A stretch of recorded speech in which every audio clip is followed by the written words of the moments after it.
Hello बच्चों, welcome to my channel. आइए start करते हैं। आज का हमारा टॉपिक क्लास 10th के क्वाड्रेटिक इक्वेशन चैप्टर से बहुत इंपॉर्टेंट टॉपिक है। ठीक है, यहाँ से एक क्वेश्चन आपका बोर्ड के पेपर में बनता ही है। ठीक है, तो हमारा टॉपिक क्या है? क्वाड्रेटिक फार्मूला और नेचर ऑफ रूट्स। ठीक है, तो ये जानेंगे कि क्वाड्रेटिक फार्मूला होता क्या है। क्वाड्रेटिक फार्मूला को हम लोग क्या कहते हैं? श्रीधराचार्य फार्मूला के नाम से भी जानते हैं।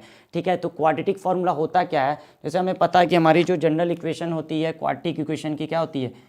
ax² plus bx plus c is equal to 0। ठीक है, इसी फॉर्म में हमारा क्या होता है? हमारा क्वाड्रेटिक इक्वेशन होती है। ठीक है, तो होता क्या है, हमको इसको सॉल्व करने के लिए हमें ये पता है कि हम क्या करते हैं, फैक्टराइजेशन मेथड से भी हम इसको सॉल्व कर लेते हैं।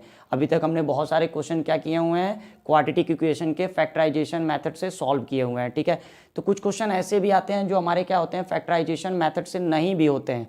ठीक है, तो उनके लिए क्या, उनके लिए या फिर सभी क्वेश्चन को करने के लिए हमारे पास एक क्वाड्रेटिक फार्मूला है। ठीक है, जिसको हम लोग क्या कहते हैं, श्रीधराचार्य फार्मूला के नाम से जानते हैं। और इस फार्मूले का डेरिवेशन हमने क्या किया हुआ है, लास्ट वीडियोस में हमारी है। ठीक है, तो आप उसको चेक कर सकते हैं कि ये फार्मूला हमारा कहाँ से और कैसे डिराइव हुआ है। ठीक है, तो हमें पता है कि जब हम इसको क्या करते हैं, क्वाड्रेटिक इक्वेशन को सॉल्व करते हैं, तो हमारे क्या होते हैं, इसके दो सॉल्यूशन आते हैं जिनको हम क्या कहते हैं, रूट्स बोलते हैं। ठीक है, तो एक को हम लोग क्या करते हैं, अल्फा से डिनोट करते हैं और दूसरे को बीटा से डिनोट करते हैं। ठीक है, तो हमारा जो इनका सॉल्यूशन आता है वही हमारा एक्स की वैल्यू जो होती है वही अल्फा बीटा होता है। तो इसको अल्फा की जो वैल्यू होती है फॉर्मूले से, मतलब क्वाड्रेटिक फार्मूला से हम लोग अल्फा निकालेंगे, तो अल्फा के लिए फॉर्मूला हम लोग क्या यूज़ करते हैं, -b plus √b² minus 4ac upon में हमारा क्या होता है, 2a। ठीक है, ये इससे क्या होगा, हमारा अल्फा की वैल्यू निकलेगी। और दूसरा रूट हमारा क्या है, दूसरा जीरो क्या है हमारा, बीटा। तो बीटा इज इक्वल टू क्या हो जाएगा, -b, यहाँ प्लस की जगह पे क्या हो जाएगा माइनस, और ये क्या होगा रूट में b² माइनस 4ac अपॉन में 2a। ठीक है, तो इस फॉर्मूले से हम लोग क्या कर सकते हैं, अल्फा और बीटा की वैल्यू फाइंड करते हैं। मतलब हम इसके क्वाड्रेटिक इक्वेशन के क्या कर सकते हैं, रूट्स को फाइंड कर सकते हैं। ठीक है, तो ये फॉर्मूले हैं अल्फा फाइंड करने के लिए, -b plus √b² minus 4ac upon में 2a, और beta is equal to -b minus √b² minus 4ac upon में 2a। ठीक है, तो यही हमारे अल्फा और बीटा, मतलब दोनों जीरोस को, दोनों रूट्स को फाइंड करने का फॉर्मूला है। हमें पता ही है यहाँ पे b क्या है, b हमारा क्या होता है, x का कोफिशिएंट, a क्या होता है x² का कोफिशिएंट, और c जो है वो हमारा क्या है, कांस्टेंट टर्म है। मतलब अगर हमें कोई भी इक्वेशन यहाँ पे दी हुई है तो हम क्या करेंगे, a b और c की वैल्यू फाइंड करके इसमें पुट कर देंगे, तो हमारा क्या हो जाएगा, दोनों के दोनों रूट्स क्या हो जाएंगे, सॉल्व हो जाएंगे। ठीक है, अब यहाँ पे एक चीज़ ध्यान देते हैं, यहाँ पे आप देख रहे होंगे रूट में कोई वैल्यू लिखी हुई है, रूट में b² माइनस 4ac। ठीक है, रूट में क्या लिखा है, b² माइनस 4ac। तो यहाँ पे जो टर्म दिया हमारा b² माइनस 4ac, इसको हम लोग बेटा क्या बोलते हैं, डिस्क्रिमिनेंट बोलते हैं। ठीक है, इस टर्म को जो यहाँ पे क्या है, b² माइनस 4ac, उसको हम लोग क्या बोलते हैं, डिस्क्रिमिनेंट बोलते हैं। ठीक है, और इसी डिस्क्रिमिनेंट की हेल्प से हम लोग क्या करेंगे, रूट्स के नेचर को क्या करते हैं, बताते हैं, रूट के नेचर को फाइंड करते हैं कि मतलब रूट जो हमारा रूट आया है, मतलब जो सॉल्यूशन आया है उसका नेचर कैसा है। ठीक है, तो ये हमारे सामने है, इसके अब नेचर ऑफ रूट्स के बारे में जानते हैं। यहाँ पे क्या कह रहा है, फर्स्ट केस हमारा क्या, when d is greater than 0, d मतलब b² माइनस 4ac की वैल्यू, मतलब डिस्क्रिमिनेंट की वैल्यू क्या होगी, अगर 0 से क्या है, बड़ी है। ठीक है, तो हमारे जो रूट्स आएंगे वो क्या होंगे, रियल और डिस्टिंक्ट होंगे। ठीक है, अगर हमारा d का वैल्यू मतलब डिस्क्रिमिनेंट की वैल्यू जिसको हम कैसे फाइंड करेंगे, b² माइनस 4ac, ये वैल्यू हम पुट करेंगे तो क्या हो जाएगा, b² minus 4ac, b a c सबकी वैल्यू पुट करेंगे तो हमारा क्या आ जाएगा, d की वैल्यू आएगी।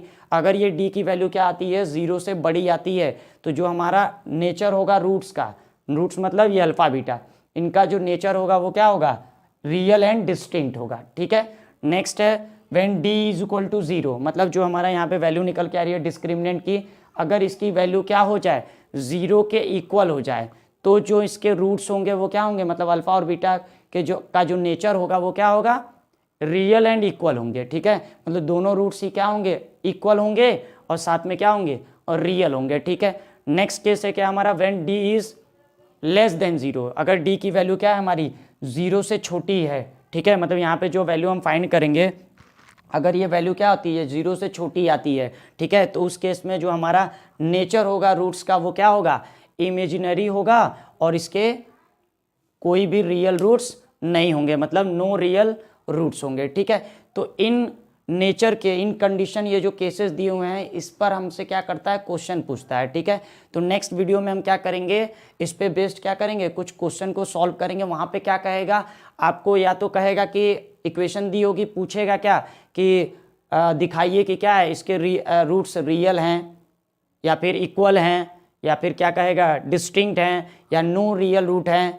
ठीक है, ये सब कहेगा, पूछेगा। हमारे पास इक्वेशन दी होगी, हमसे बस पूछेगा कि कैसा है, तो हम क्या करेंगे, डी की वैल्यू को फाइंड करेंगे, और डी की वैल्यू को फाइंड करके हम देख लेंगे कि कौन सी कंडीशन क्या हो रही है, इसमें से कौन से केस को क्या कर रहा है, वो मैच कर रहा है। ठीक है, मतलब अगर डी की वैल्यू ग्रेटर आ गई 0 से तो हम क्या बोल देंगे कि रियल और डिस्टिंक्ट रूट होंगे। अगर डी की वैल्यू 0 आ गई, यहाँ से वैल्यू फाइंड करने पे बी स्क्वायर माइनस 4ac की वैल्यू अगर 0 आ गई तो हम बोल देंगे क्या होगा, जो इसके रूट्स होंगे वो क्या होंगे, रियल एंड इक्वल होंगे। और अगर डी की वैल्यू 0 से क्या आती है, छोटी आती है, तो हम बोलेंगे कि इसके रूट्स जो होंगे वो इमेजिनरी होंगे और उनके कोई भी रियल रूट्स नहीं होंगे। ठीक है, और साथ में अब क्या कहेगा, ये तो हो गया हमारा इक्वेशन दे करके नेचर के बारे में पूछ देता है। एक क्वेश्चन ऐसा भी आता है जिसमें क्या करता है कि आपको नेचर बता देगा कि ये रियल रूट्स है, रियल एंड डिस्टिंक्ट हैं, या फिर रियल एंड इक्वल हैं, या इमेजिनरी और नो रियल रूट्स हैं, ये बता देगा आपको बता देगा। और आपसे पूछेगा क्या,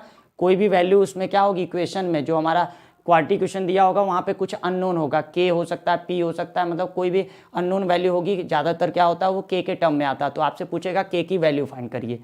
ठीक है, तो ऐसे क्वेश्चन को हम लोग क्या करेंगे, नेक्स्ट वीडियो में सॉल्व करेंगे। आप बहुत अच्छे से इन केसेस को क्या कर लीजिएगा, याद कर लीजिएगा। ठीक है, और ये फॉर्मूला भी याद कर लीजिएगा, ये फॉर्मूला कैसे डिराइव हुआ है, ये फॉर्मूला कैसे आया है, ये श्रीधराचार्य फॉर्मूला है, और इसको हमने क्या किया हुआ है, वीडियो में आपको बताया भी है। तो उस वीडियो को आप देख लेंगे तो आपको पता चल जाएगा ये फॉर्मूला कहाँ से आया है। ठीक है, तो मिलते हैं नेक्स्ट वीडियो में। Thank you.